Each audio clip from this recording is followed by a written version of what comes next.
Reciban un cordial saludo, les habla la profesora Maribel Prieto. En nombre del Centro Nacional del Libro le damos la más cordial bienvenida al seminario Tras las Huellas de Teresa. Para el día de hoy, en la sesión número 3, estaremos trabajando el ensayo escrito por mujeres con el siguiente contenido: enfoque de género y escritura, pensamiento crítico y escritura ensayística, premisas, temas, subjetividades en el ensayo escrito por mujeres, y cerraremos con un abrebocas de la conferencia de Teresa de la Parra, preámbulo a la conferencia de Bogotá de 1930.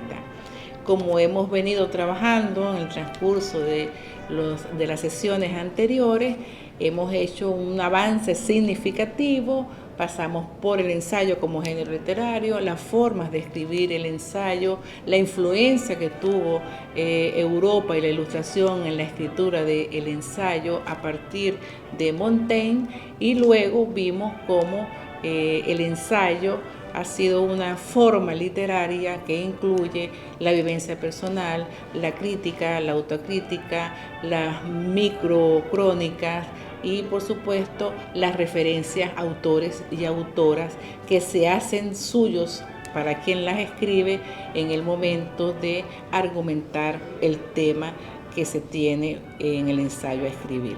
En este día vamos a trabajar el contexto político e ideológico finisecular del siglo XIX, qué había en ese momento histórico y qué estaban escribiendo las mujeres en el siglo XIX, en las postrimerías del siglo XIX, a finales del siglo XIX. Está específicamente en el caso de Venezuela, 1879-1882, en el gobierno de Guzmán Blanco, un gobierno que se caracterizó por tener una perspectiva de ciudad, una perspectiva visual de la ciudad afrancesada, con tonos, culturas que de hecho hemos heredado. La palabra boulevard, tan conocidas aquí en Caracas y a nivel nacional también. Entonces, en el contexto de este gobierno, el ámbito de la mujer era el hogar, la familia, los hijos, puesto que leer y escribir estaban solamente permitidos para una clase social terrateniente y de comerciante. Sin embargo, la mujer de la casa, la mujer que cría los hijos,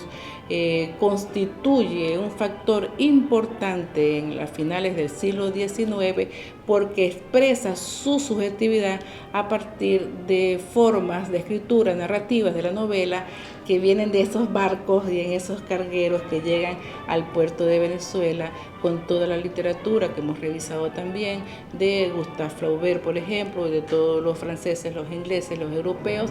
que llegaron al país. Las mujeres llegan a escribir entonces a escondidas y en el anonimato del diario, de la escritura epistolar, de las canciones de cuna para arrullar los niños, los sentires de la vida cotidiana, y se gesta entonces lo que nosotros en adelante conocemos como la literatura hecha por mujeres. Pero no solamente esta literatura hecha por mujeres expresa un sentir de cuna, expresa un sentir de la cotidiana de la mujer, expresa una subjetividad de la mujer muy personal, sino que expresa un tiempo histórico, ese tiempo histórico que va a cambiar del romanticismo, como lo conocemos, como forma, como tema, como momento histórico en la literatura. Del romanticismo vamos a pasar inmediatamente a nuevas formas, al modernismo, lo que conocemos como modernismo, finales del siglo XIX, principio, y durará hasta principios del siglo XX, hasta entrado al 1928 aproximadamente, que comienza la vanguardia literaria. En este sentido, entonces, tenemos que el ensayo escrito por mujeres está muy relacionado a la identificación de la mujer desde su género. Recordemos que en el siglo XIX la mujer no tenía permiso ni para de casualidad hablar en público, pero en las formas de la escritura, en los estudios, en las universidades, pensar que una mujer iba a sufragar si no estaba permitido el voto para las mujeres, son formas en que la mujer comienza a autovisibilizarse en una sociedad que la tiene cercenada a la estructura de la sociedad del momento y la estructura de la casa, la estructura de la familia. Por tanto, podemos inferir que el gusanillo de la creación estuvo matizado, al mismo tiempo resguardado en el cofre, los secretos de la mujer, el neceser, las peinadoras, los portacartas, que fueron como los espacios donde la mujer guarda esos secretos, esos sentimientos, y no solamente los sentimientos, sino que aprovecha también de definir un proceso social, de definir una sociedad, de cómo es esa sociedad, y caracteriza la sociedad del siglo XIX, comenzando el siglo XX, la caracteriza en una manera donde descubre, donde devela que la mujer forma parte de un objeto de la sociedad, no de una persona de la sociedad. Entonces la escritura hecha por mujeres se produjo desde un espacio pasivo, desde un rol cotidiano, desde un hecho familiar. Recordamos siempre en cartas que nos contaban nuestras abuelas, en cuentos que nos contaban nuestras abuelas, y eso de la escritura en cartas estaba también, digamos, expresada en formas de cartas de amor. Entonces las cartas estaban como más identificadas para escribir sentimientos amorosos. La caracterización de los roles de la mujer del siglo XIX, entonces van a estar concentrados en la mujer como figura clave en un nuevo proyecto de agencia literaria. Entra la mujer en el marco de una sociedad, se autodefine escritora, se autodefine defensora de su género, defendiendo también derechos de las mujeres. Lo veremos más adelante. En el proyecto de nación, la mujer tuvo un rol muy importante, porque no solamente que va a ser promotora de muchas de las independencias nuestras, como lo hemos visto en la historia de nuestra independencia venezolana, sino además que se va a convertir, va a ser el rol de la mujer, va a ser la mujer republicana, la mujer que estuvo excluida de los espacios de participación, tales la política, el voto, las universidades, cobra un nuevo impulso a sí misma y para sí misma en el contexto de una sociedad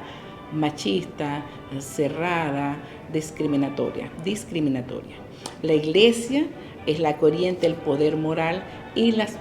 buenas costumbres, entre comillas. La instrucción en favor de la mujer y de la escritura comienza a dejarse ver en principios del siglo XX en periódicos, revistas, novelas, poesía, música, algunos discursos públicos, como el de Teresa de la Parra en sus conferencias en 1930. De allí que comenzamos a ver ya la mujer como lenguaje, ese lenguaje y ese etos femenino, ese carácter femenino que le va a dar la escritura, la representación de la mujer desde una perspectiva emancipatoria. El contenido o el concepto de señoritas para identificar a la mujer de una clase social es trastocado, y lo trastoca muy bien Teresa de la Parra cuando enfoca a las señoritas a una clase social determinante, una clase pudiente, una clase terrateniente. Esas señoritas, el cambio inmediato de señoritas, esa categoría como concepto social, pasa de señoritas a casaderas cuando cumplen la mayoría de edad. Esas casaderas, ese cambio de estatus de señoritas a casaderas, lleva consigo la maternidad, la heterosexualidad, la fidelidad dentro de una convención social donde la Iglesia y la sociedad direccionan el comportamiento de la mujer. Los sustantivos que identifican a la mujer escritora, y hablando de la mujer escritora en el principios del siglo XX, tenemos que aluden a la sensibilidad y a las metáforas de la naturaleza. Entonces vemos la revista de Flores y Letras, vemos el grupo Armonía Literaria, ¿sí? Armonía, flores, son palabras o sustantivos que identifican o que se identifican con el rol femenino. Por tanto, el sujeto femenino se identificará socialmente con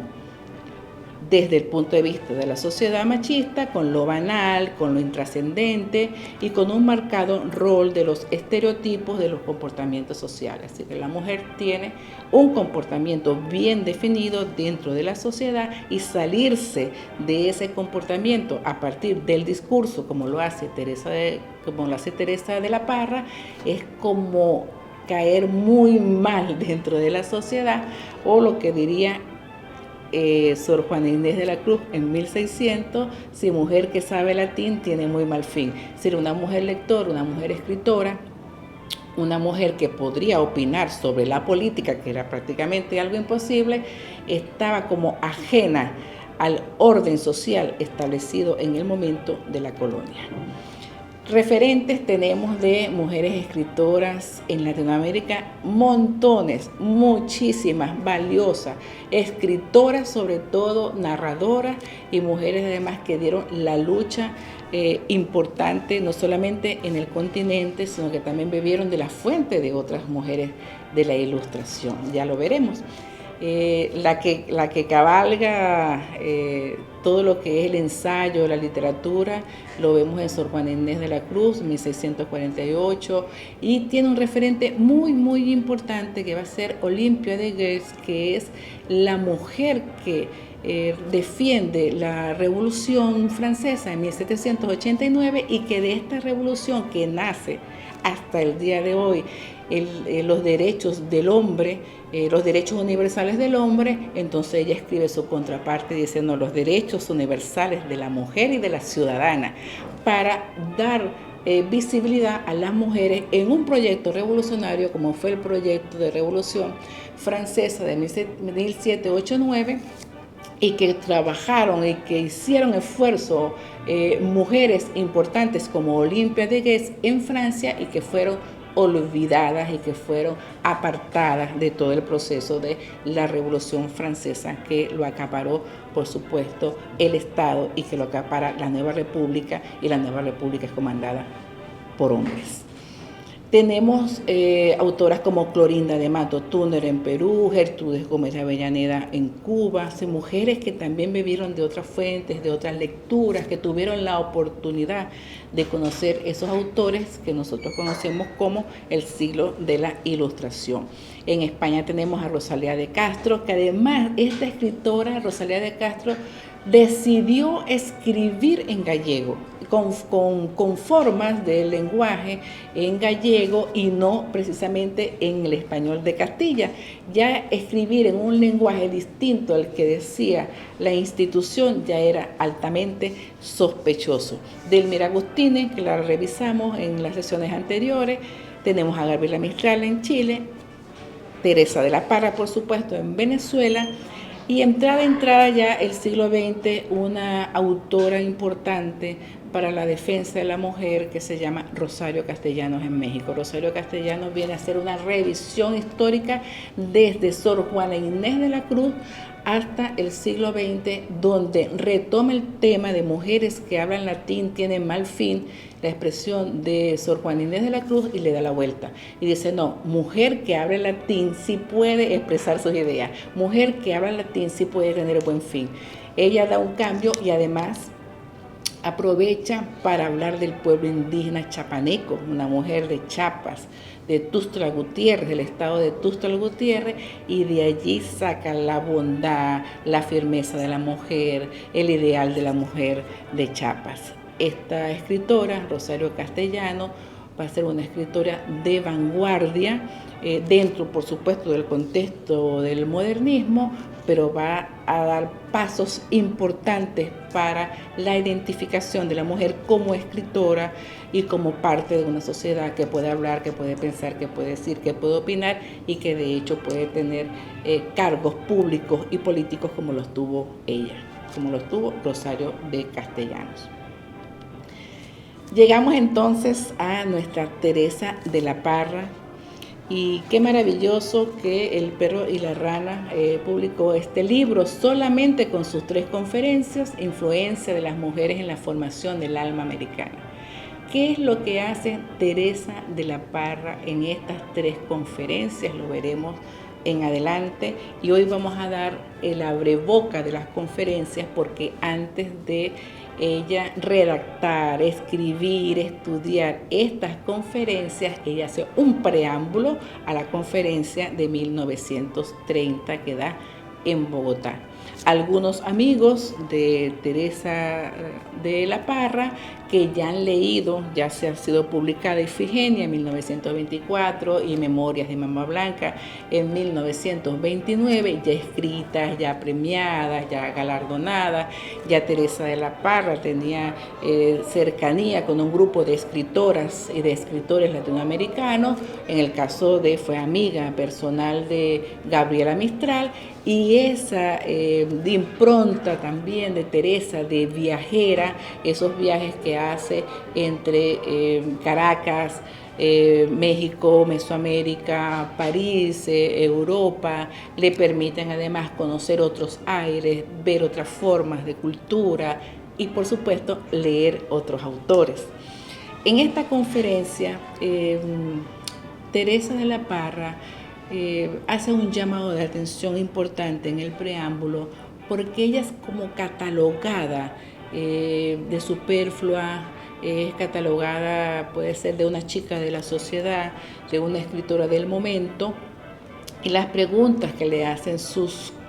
digamos, compatriotas, estamos en 1930, aunque sea Colombia, eran nuestros compatriotas, todavía estaba el influjo de la Gran Colombia, de esa gran unidad formada por el libertador Simón Bolívar, que tuvo su fin, como sabemos, cuando él muere en 1830, y que 100 años después está Teresa de la Parra en una conferencia hablando de Simón Bolívar, que es su tercera conferencia. Pero volvamos al preámbulo, porque en el preámbulo sus amigos colombianos, quisquillosos algunos quizás puede ser, le preguntan que la conferencia tiene que versar sobre su persona, sobre su vocación literaria y sobre sus libros Ifigenia y Memorias de Mama Blanca. Cuando a una escritora perspicaz,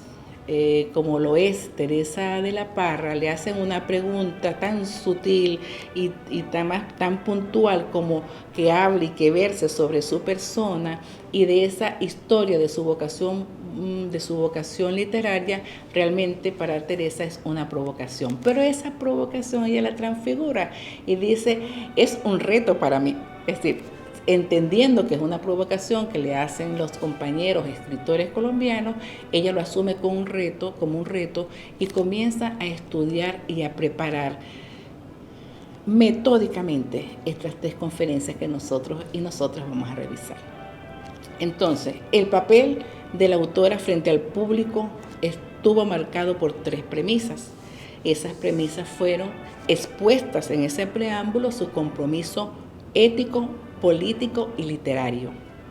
Ya estaba ella dando cuentas de su personalidad,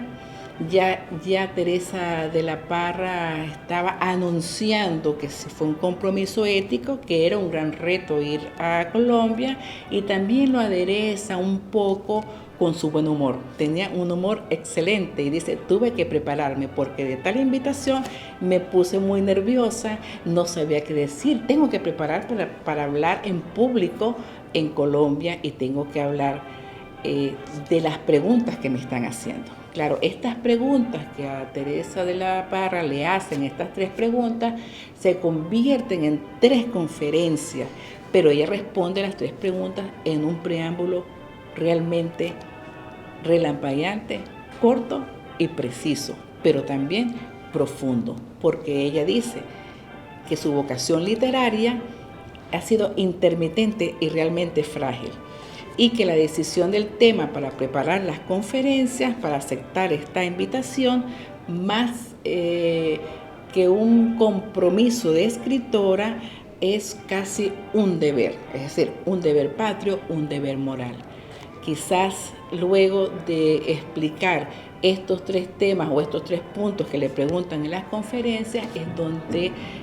Teresa de la Parra brillantemente expone sus 3 conferencias, porque lo que necesita, porque lo que quiere, porque lo que precisa ella es hablar de la influencia de las mujeres en la formación del alma americana. Le interesa a 1930, que estaba ocurriendo en nuestro país, que estaba ocurriendo en el continente latinoamericano y cómo estaba viéndose la mujer escritora en un momento histórico que salimos de un siglo XIX, de la fugacidad o de que fue el cambio a la tecnología, y que esa fugacidad o esa rapidez, como lo vimos del telégrafo al teléfono o del ferrocarril al avión, también había cambios importantes en la psique humana. De tal manera que cuando ella dice influencia de la mujer en la formación del alma americana, está hablando también de alma en el sentido griego. Alma significa psique, en griego alma significa psique, y la psique, el movimiento que había en ese entorno donde aparece no solamente los cambios tecnológicos, sino que aparece la Gran Guerra en 1914, eran momentos de gran conmoción política e internacional en un plano social, cultural, de mundo, de cosmovisión, ¿sí? De cambio violento, como lo dice Teresa de la Parra. Es el cambio violento que hubo, quizás no nos ha permitido vernos en el ojo del huracán donde estamos nosotros en nuestra historia, y por tanto la historia de las mujeres en el continente americano. Es importante que sobre la vocación literaria ella empieza a narrar una serie de acontecimientos de su vida personal que, para darle respuesta a esa acusación delicada que veremos más adelante, que le hacen algunos críticos sobre su obra y sobre su vida personal. Entonces dice Teresa de la Parra en ese preámbulo: sobre mi persona. ¿Qué puedo decirles sobre mi persona? Cuando un libro ha contraído amistad íntima con el alma de un lector, siempre habla del alma, ¿no? El alma, la psique de un lector, como en todo caso de intimidad, florece una dulce sed de confidencia. ¿Qué está diciendo ella de su persona? Que ella tiene una confidencia con su escritura y que el lector debe develar esa confidencia que hace entre el lector y el autor. En ese momento aprovecha para decir que ella sabe que sus libros los quieren mucho en Colombia. Cuando esta Teresa da esa apreciación de que yo sé que mis libros los quieren mucho aquí en Colombia, lo hace reconociendo y agradeciendo la invitación, porque esa invitación a dar esas 3 conferencias le van a permitir a ella visibilizar a la mujer en 3 grandes momentos y en 3 grandes épocas: en la época de la conquista, en la época de la colonia, la conquista y la independencia. Es decir, su idea, su estratagema femenina de escritora va a ser en función de visibilizar todo un recorrido importante que se ha llamado en el siglo XX como los principios de las posiciones feministas de defensa de la mujer en el siglo XX. Entonces ella habla de su persona. Para hablar de sí misma, habla de la confidencia con sus libros. Para hablar de sí misma, dice que hay una confidencia entre lo que se escribe y lo que se lee. Y para hablar de sí misma, aunque no lo enuncia totalmente, de alguna manera dice, como lo dijo quizás Gustave Flaubert, cuando le preguntaron quién era Elma en Madame Bovary, y él dice, Madame Bovary c'est moi. Entonces, Teresa de la Parra también dirá Ifigenia c'est moi, pero dicho de una manera distinta, dicho o expresado de una manera donde deja muy claro que realmente a la final de todo su novela Ifigenia realmente cada día más se aleja de su personalidad. Se hace un juego de palabras donde aprovecha su cultura que tiene, una mujer muy leída, muy culta, viajera,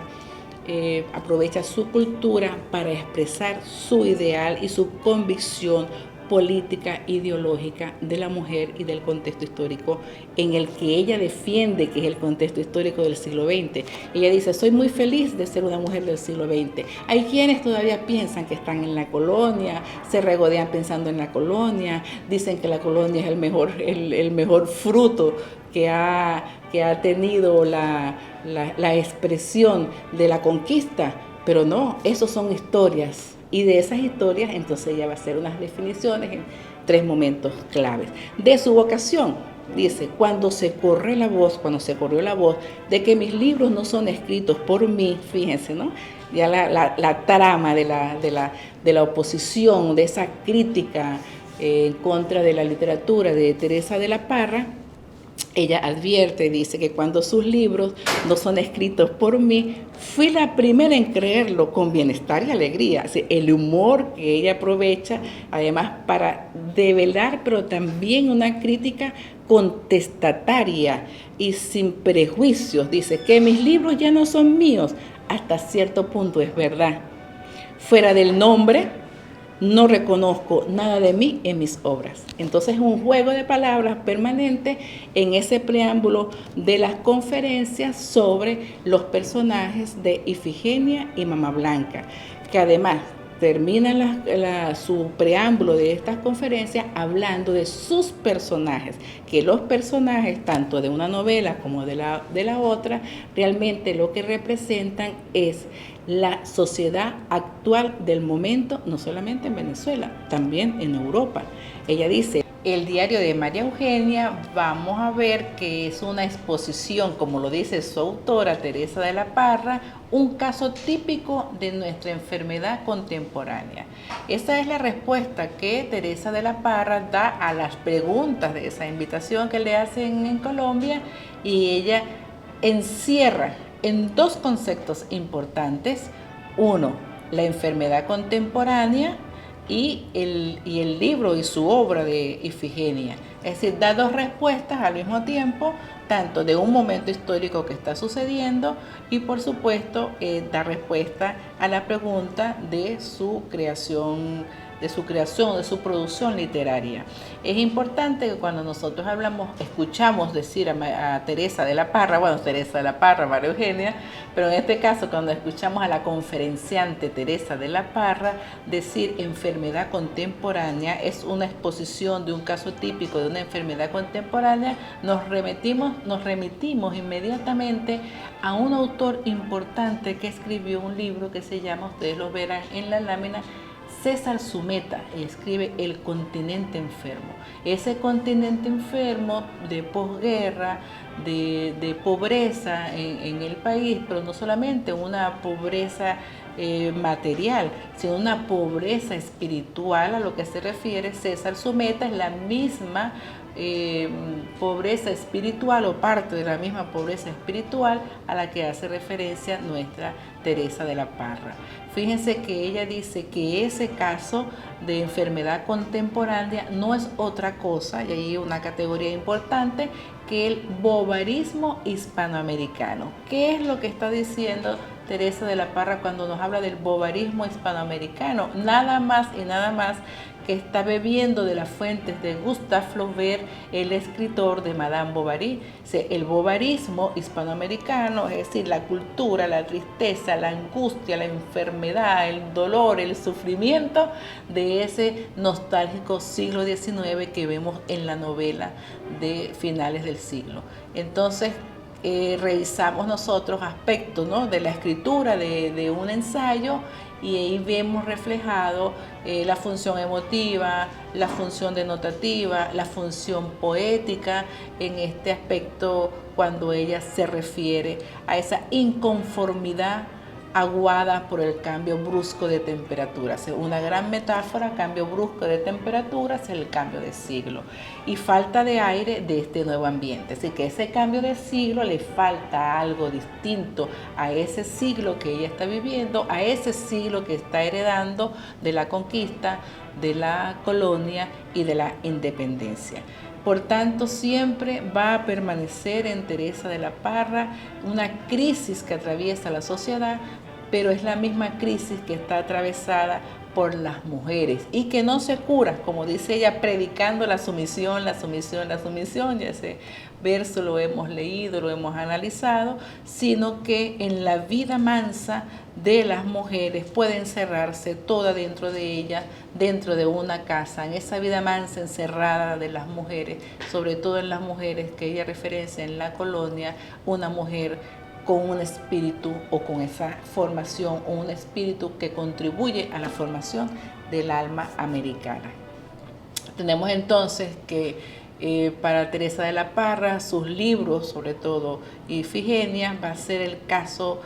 crítico de esa muchacha moderna. Ya no solamente habla del bobarismo hispanoamericano como forma de enfermedad, sino que además habla que es el caso típico de la muchacha moderna de la sociedad actual venezolana de 1930, 1929, en fin, todos esos primeros 20 años del siglo, ¿no? Que trajo, como lo hemos visto,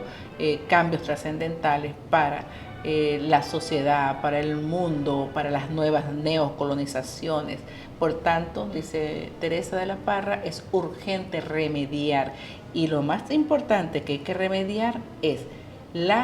el tema digno de tratarse trascendental, que es el tema de las mujeres. Ante la crítica, hace una referencia importante, da respuesta. Ahí es donde ella, esa pluma contestataria maravillosa, da respuesta incluso en ese mismo documento, en ese mismo texto, en esa